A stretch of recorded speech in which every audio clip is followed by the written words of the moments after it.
안녕하세요. 당뇨에 대한 올바른 정보와 그 치료법에 대해 알아보는 시간, 당뇨 알아야 낫는다 박세희입니다. 현대인들, 이 정보의 홍수 속에 살고 있다고 해도 과언이 아니죠. 그런데 이 몸이 아프거나 건강에 이상이 생겼을 때 바로 병원에 가는 것이 아니라 인터넷에서 건강 관련 정보를 찾는다고 합니다. 그런데 문제는요, 그 정보들이 모두 올바른 것이 아니라 그 속에 잘못된 정보도 섞여 있다는 건데요. 그중에서도 특히 당뇨 치료에 관한 정보가 위험하다고 하네요. 자, 오늘 이 시간 당뇨에 대한 올바른 정보 제대로 챙겨드릴 테니까요. 여러분 집중해서 함께해 주세요. 방송 중에 궁금한 점 있으시면요. 전화 상담, 문자 상담 모두 활짝 열려 있습니다. 전화 서울 02318-2275 그리고 문자는 샵 3772번으로 보내주세요. 자, 그럼 한 주 동안 많이 기다리셨죠? 당뇨 치료의 권위자 최수봉 교수님 자리에 모시겠습니다. 교수님 안녕하세요. 안녕하세요. 이 많은 사람들이 당뇨는 완치가 어렵다라고 알고 있잖아요. 하지만 교수님께서는 완치된 환자분들 굉장히 많이 보셨죠. 그럼요. 그런데 이게 흔하지 않은 케이스이기 때문에 사람들이 어떤 게 당뇨가 완치된 건지 그 완치 상태에 대해 잘 모를 것 같아요. 어떤 상태인지 교수님 설명 부탁드립니다. 완치라는 아무 치료가 필요 없는 상태라는 거죠. 병이 없어졌다는 거니까 병원에 네. 올 필요도 없고 아무 치료도 안 하게 되는 거죠. 약 먹던 것도 약 끊게 되고 인슐린 네. 주사 맞던 거 주사 끊고 평범과 똑같이 병원에 올 필요 없다. 병이 없었다. 그렇게 얘기하는 것이죠. 정상인의 경우는 췌장에서 인슐린 맞는 세포가 잘 발달돼 있어요. 근데 당뇨병 환자의 경우는 췌장에서 인슐린 하는 세포들이 다 망가져 있죠. 이렇게 많이 망가져 있잖아요. 이게 당뇨병 원인이거든요. 그러니까 원인이 없어졌다는 것은 이렇게 췌장에서 인슐린 나오는 것이 파괴됐던 것이 정상으로 회복했다는 얘기입니다. 그래서 인슐린 자제로 나오게 되니까 아무 당뇨병 상태가 아니게 되는 것이죠. 저렇게 된 것이 바로 완치됐다. 또 임상적으로는 아까처럼 아무 치료 안 해도 된다. 그런 약 안 먹어도 된다 이런 얘기죠. 네. 이 많은 분들이요 당뇨 치료를 할 때 가장 먼저 하는 게 식이요법, 뭐 소식하고 채식하고 잡곡밥 먹고 그리고 또 운동도 많이 하고 또 약을 많이 먹잖아요. 근데 이런 치료 방법들도 췌장의 기능을 회복시키는 데 많은 도움이 되나요? 아니요, 저 그 반대입니다. 우리가 실제로 저 세계적인 학술대회나 연구 논문을 보면은요, 지금 이 사진을 보는 것처럼 말이죠. 먹는 약을 먹는 경우에는 1년에 4%씩 췌장 기능이 떨어져요. 그러니까 이게 참 그 환자들 보기에는 깜짝 놀랄 만한 일입니다. 네. 그리고 이제 또 작게 먹는다 그러면 영양소가 더 쉽게 오죠. 그러니까 혈당치는 작게 먹어도 떨어지게 보이지만은 췌장은 영양소가 더 와서 더 망가지죠. 그것을 실제로 췌장 인슐린한 걸 재보면은 1년에 4% 췌장 기능이 망가지는 거죠. 먹는 약 먹어도 또 망가지고요. 그래서 오히려 더 망가지는 거죠. 네, 당뇨는 그 자체가 자신도 모르는 사이에 발병을 하기 때문에 이미 상태가 심각하거나 이 건강이 많이 나빠진 다음에 발견되는 경우가 많은데요. 오늘 만나볼 사례자분 역시 상태가 심각해진 다음에서야 당뇨가 있다는 걸 알게 됐다고 하네요. 어떤 사연인지 화면으로 먼저 만나보고 이야기 이어가도록 하겠습니다. 오늘 찾아간 곳은 경기도 용인시의 한 교회.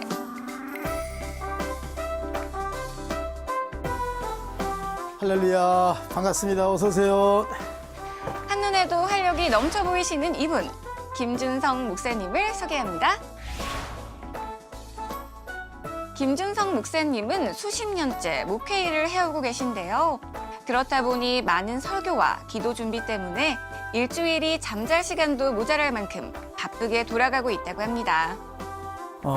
매일 새벽 기도회도 있고 주일날 설교가 보통 한 3편에서 4편 정도 해야 되고 수요일 날 있죠. 또 금요 기도회가 또 있습니다. 시간에는 상당히 많은 시간을 할애하기 때문에 늘 쫓기듯이 준비를 하게 되고요. 건강상으로는 그렇게 큰 문제가 되지는 않습니다. 하지만 자신의 건강을 너무 과신했던 탓일까요? 몇 년 전 건강상 큰일을 겪었다는데요. 전에 건강검진을 받았는데 약간 당뇨 위험수위라고 얘기를 해줘서 당뇨는 아닌데 약간 위험하다 이런 얘기를 병원 측으로부터 받은 적이 있었어요. 근데 그건 무시하고 또 목회를 하다 보니까 잠도 하루에 한 2-3시간밖에 못 자고 신경도 쓰고 또 운동도 해야 되고 그러다 보니까 몸이 혹살당했던 것 같아요. 몸에 이상이 온 건 지난 2006년. 새벽기도 마치고 약간 어지럼증이 갑자기 오더라고요. 그래서 좀 쉬면 되겠다 싶어서 한 30분을 기다려봤는데도 나아지지도 않고. 결국 과로를 이기지 못하고 상반신 마비로 쓰러지고 만 건데요. 병원 신세를 지며 다행히 며칠 만에 회복은 됐지만 건강을 되돌아보는 계기가 되었다고 합니다. 혈당을 어떻게 하면 내릴 수 있을까 하고 모든 식사를 야채, 채소 위주의 소식으로 그렇게 식사를 한 지 거의 한 6개월에서 한 8개월 정도 지났는데 못 살겠더라고요. 배가 고파서. 보리밥만 먹었고 밥도 조금씩만 줘서 먹었는데 도저히 할 수가 없는 거예요. 그런데 과한 식이요법으로 체력이 버티질 못했다는 분치고는 너무도 건강해 보이는 지금 모습인데요. 도대체 그동안 어떤 일이 있었던 걸까요? 이분의 혈당 수치가 궁금해졌습니다. 146 나왔습니다. 식사한 지 이제 2시간 됐거든요. 정상 수치가 한 140 이하로만 나오면 되거든요. 2시간 내지. 식후 혈당이 146 나왔으니까 아주 혈당 수치로는 괜찮은 것 같습니다. 과연 김준성 목사님의 건강 비결 뭘까요? 이게 지금 제가 건강할 수 있었던 비결 중에 하나입니다. 바로 인공췌장기 덕분이라는데요. 이것이 없었다면 지금의 또 활동할 수 있는 그러한 영역들을 갖는다는 것은 아마 상상도 못했을 것 같아요. 몸도 많이 좋아졌고 또 여유로워지고 그리고 자신감이 생겨서 많은 도움을 주는 기계임에 틀림없습니다. 오후 12시 점심시간에 맞춰 김준성 목사님이 교회를 나섭니다. 지금 요 밑에 우리 같이 활동하고 있는 그 사무실이 있거든요. 점심 초대받아서 점심 식사하러 갑니다. 평소 친분이 있는 단체의 점심 식사에 초대를 받은 건데요. 오늘 점심 메뉴는 바로 고기. 전 같으면 상상할 수 없던 식단이지만 지금은 감사히 식사 시간을 즐길 수 있게 됐습니다. 내가 먹을 만큼 먹으면서 인슐린 펌프의 양을 조절해서 주입을 하게 되면 육식도 어느 정도 할 수 있고 또 채식도 할 수 있고 아주 그냥 육해 공부를 할 수 있어서 너무 좋습니다. 식사 후엔 바로 또 회의가 이어지는데요. 바쁜 일정에 고달법도 한데 누구보다 건강하고 활기차 보이네요. 네, 그래서 건강이 허락하니까 하죠. 건강이 안 좋으면 뭐 할 수도 없을 거예요. 하고 싶어도. 네, 그래서 좋은 사람도 만났고 앞으로도 뭐 계속 그렇게 할 생각이죠. 당뇨 극복으로 되찾은 활력. 그 속에서 다시금 열정을 되찾았다는 김준성 목사님. 그의 꿈은 이제부터 다시 시작입니다. 이걸 하면서 내 생각이 옳았다. 생기도 있고 의욕도 넘치고 건강을 통해서 제가 하고자 했던 선교 활동도 계속 끊임없이 했으면 좋을 것 같습니다. 화이팅! 몸이 건강해야 인생이 즐겁다. 김준성 목사님의 어제보다 밝은 내일 응원할게요.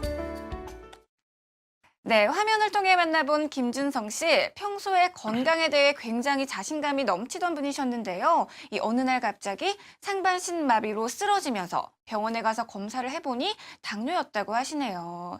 교수님, 이 마비와 당뇨는 사실 연관성이 좀 없어 보이거든요. 그런데 이게 연관이 있나 봐요. 혈당이 높아지거나 네. 그러면은 내 혈관이 막히니까 저렇게 상반신 마비도 올 수 있고 네.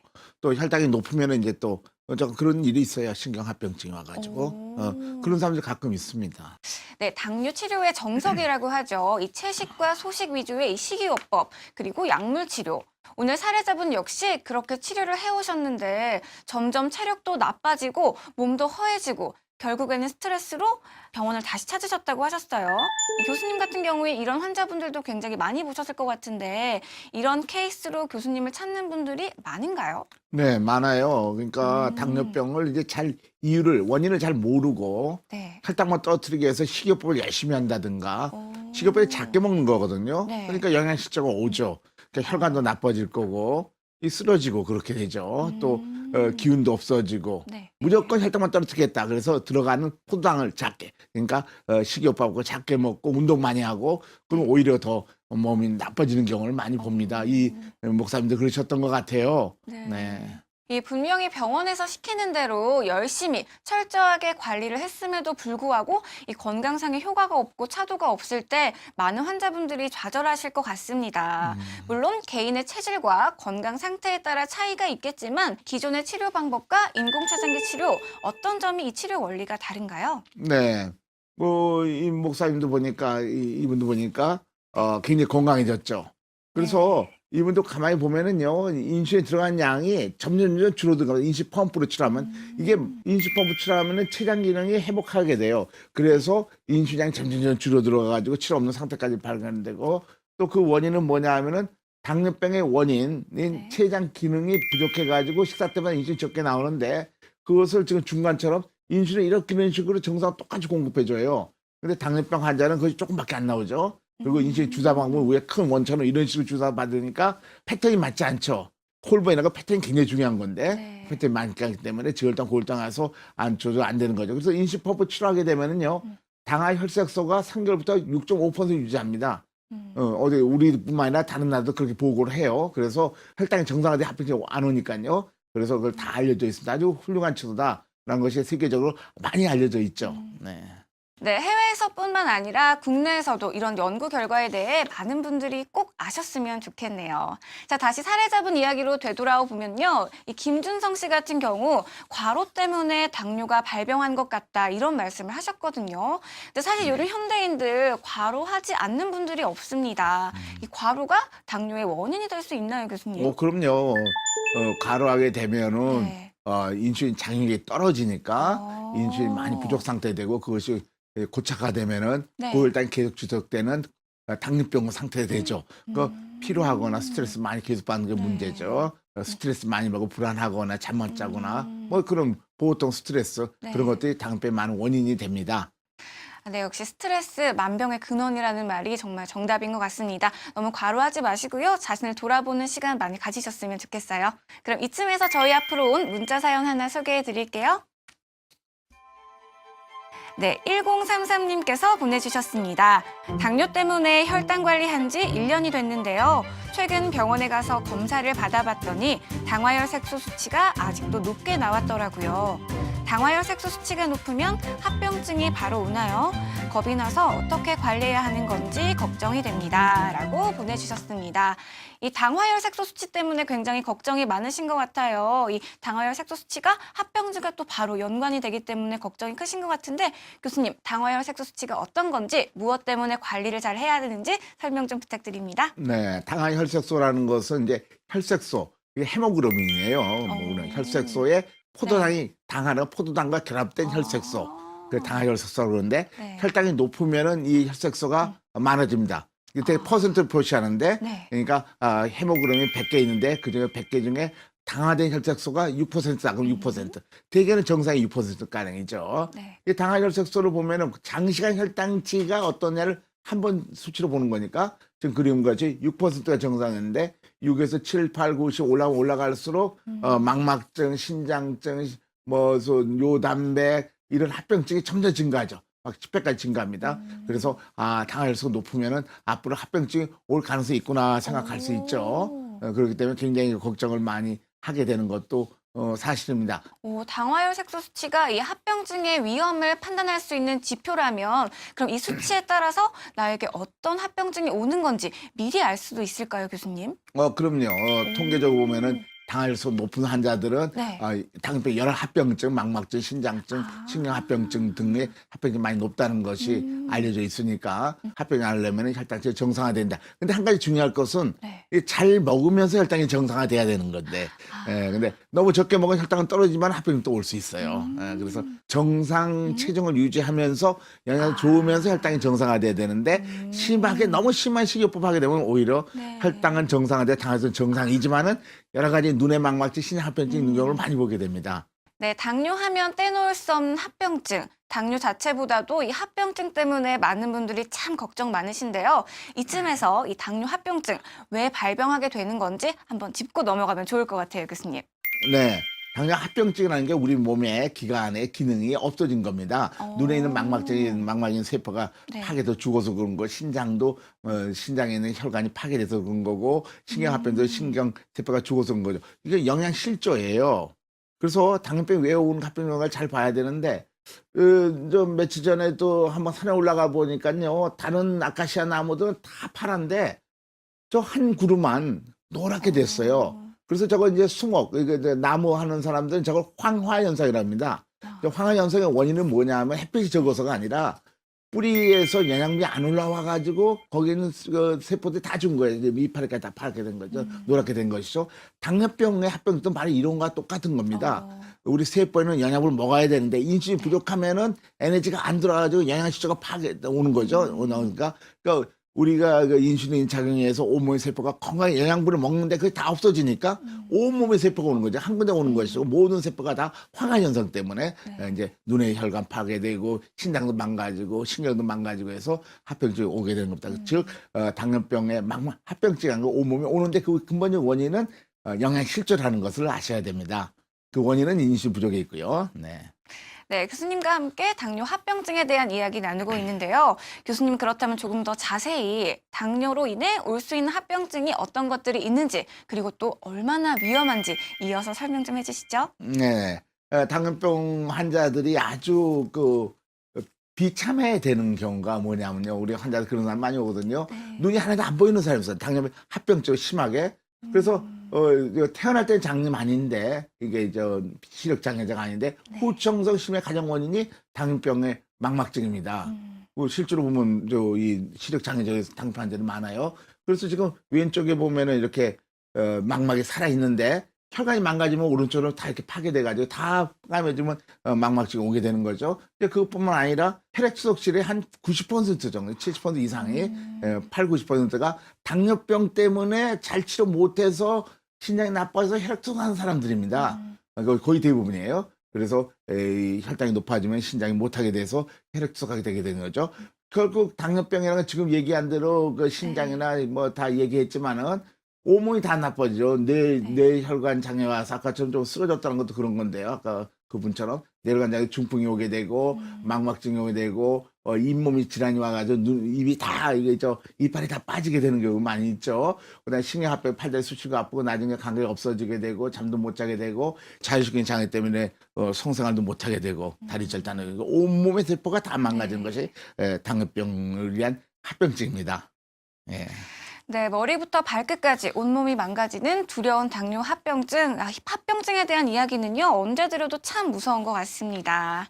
자, 오늘도 저희 앞으로 문자 상담 굉장히 많이 도착해 있는데요. 그중에서도 저희 지금 합병증 이야기하고 있잖아요. 합병증 관련 사연 하나 소개해 드릴게요. 네, 3031님께서 보내주셨습니다.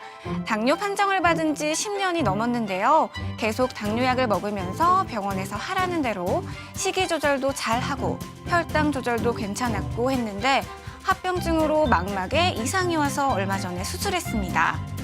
그런데요, 제 친구는 저보다 더 당뇨가 오래됐고 아무거나 잘 먹고 관리도 썩 신경 써서 하지 않는 것 같은데 합병증이 아직 없거든요. 대체 왜 그런 건가요?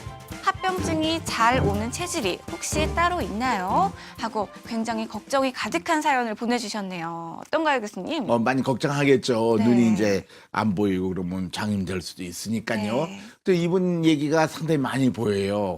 당뇨병을 이제 의사 선생님이 하라는 대로 열심히 했습니다. 네. 식이요법 하랬습니다. 운동되고 먹약도 먹고 혈당치도 상당히 잘 된다고 그러는데 보면은 네. 망막증이 왔어요. 눈의 혈관이 파괴돼가지고 망막증이 와서 정말 수술하고 실명되는 사람도 많이 있습니다. 근데 자기 친구, 이분도 그 친구 얘기는 네. 그렇게 열심히 치도 않고 식이요법도 열심히 안 하고 먹고 싶도 먹고 뭐 혈당치도 높고 그런데 보면은 일종은 합병증이 없거든요. 네. 이게 체질이 문제인가 그렇게 하는데 사실은 그게 아니고 너무 심하게 당뇨병 원인을 모르는 치료를 했어요. 그러니까 기존의 치료라는 것은 무조건 혈당만 떨어뜨리면 좋은 치료라고 그래요. 그러니까 뭐냐면 무슨 소화 안 되게 하는 돼지 감자를 먹는다든가 또 무슨 현미 많이 먹고 그러면 이제 소화가 안 되니까 포당이 적게 들어가 혈당은 떨어지지만 영양실조가 더 심해져죠. 아까 그런 영양실조 하는 거니까. 그러니까 이분은 이제 당뇨병 원인을 잘 알아서 원인에 맞는 치료해야 되는데 무조건 혈당만 떨어지게 작게 먹고 운동 많이 했기 때문에 오히려 합병이 많이 오는 경우가 많고 그렇지 않은 분은 오히려 건강한 사람도 많이 있습니다. 예, 그래서 환자들이 좀 더 당뇨병 치료를 과학적으로 할 필요가 있는 거죠. 네, 아무래도 이 발병하고 나서 치료 시기가 빠르면 빠를수록 완치율도 좋아지고 효과도 좋을 것 같은데요. 이 당뇨를 알아온 기간, 유병기간이라고 하죠. 이 유병기간과 완치율, 상관관계가 어떻게 되나요, 교수님? 네, 확실히 있습니다. 그러니까 아까 말한 대로 먹약 먹고 식이요법 하면은 1년에 4% 췌장 기능이 망가진다는 과학적 증거가 있잖아요. 그러니까 네. 출발할 적에 췌장 기능이 살아있으면 많이 낫죠. 이게 미국 당뇨병 학회 2012년 발표한 건데 보면은 1년 이내 온 사람은 췌장 기능이 굉장히 빨리 회복하죠. 맨 꼭대기 그림이요. 그 다음에는 1년부터 5년 사이는 좀 그렇고 10년 이상은 거의 조금밖에 회복 안 하죠. 그래서 회복이 빠르다. 초기부터 하는 거야. 인신 펌프는 말게 하는 것이 아니다. 그리고 2003년도에 또 세계 당뇨병 학술지에 발표한 거 보면은 1년 이내 온 사람은 거의 68% 완치가 되고 2년 온 사람은 반, 6년 사람은 3분의 1, 그다음 10년 후에 20%. 그래서 인공췌장의 치료를 많이 망가져 초기부터 한번 할수록 빨리 나서 인신펌프처럼 말게 하는 게 절대로 아니고 그건 누가 잘못 얘기한 것 같아요. 잘 모르고 초기부터 치료하면은 완치율이 굉장히 많습니다. 췌장기를 너무 잘 회복하니까 이거 과학적 증거가 있고 전 세계 당뇨병 학회지에 보고도 돼 있습니다. 네, 오늘도 교수님과 함께 당뇨에 대한 치료법 그리고 당뇨에 대한 정보 이야기 나눠봤는데요. 아쉽지만 벌써 인사드릴 시간이에요. 교수님 이번 주에도 좋은 말씀 정말 감사합니다. 네. 네, 요즘 날씨가 정말 덥습니다. 이럴 때일수록 더욱더 건강관리 유의하셔야 하는 거 아시죠? 건강, 위생 상태에 주의하시면서 이번 한 주도 건강하게 보내시길 바랄게요. 저는 그럼 다음 주 더욱더 알찬 정보로 돌아오겠습니다. 시청해주신 여러분 감사합니다.